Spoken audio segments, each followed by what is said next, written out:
Байқау іздеген барлық мұғалімдердің назарына бұл сізді Оңтүстік Кореяға дейін апарады. Иә, дұрыс естідіңіз. Бұл байқаудың жоспары мынандай, қараңыздар, мына жерде суреті тұр. 400 мың бүкіл Қазақстан бойынша бүкіл бірінші кезеңде онлайн қатысады. И одан кейін олардан 400-і іріктеліп алынады. И 400-нің ішінен 20-сы, Құдай қаласа, не істейді, Оңтүстік Кореяға барады екен. Енді бірінші кезең әр өңірде әртүрлі болады. Оны да суретін осы жерге де қоямын, комментарийға да қоямын. Сол үшін парақшама жазылып, мұғалім, яғни әріптесіңізбен бөлісіңіз.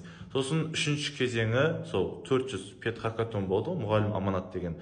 Содан 20-сы үздік жиналып, олар Оңтүстік Кореяға халықаралық тәжірибеге аттанады екен. Бұл керемет мүмкіндік деп ойлаймын, сондықтан бүкіл мұғалімдерді қатысуға кеңес беремін. Бірақ та бұл алда нақты әлі бекітіледі, ол кезде тағы да салатын боламын. Сол үшін парақшама жазылып, бұны басқа да әріптестеріңізге жіберіңіз.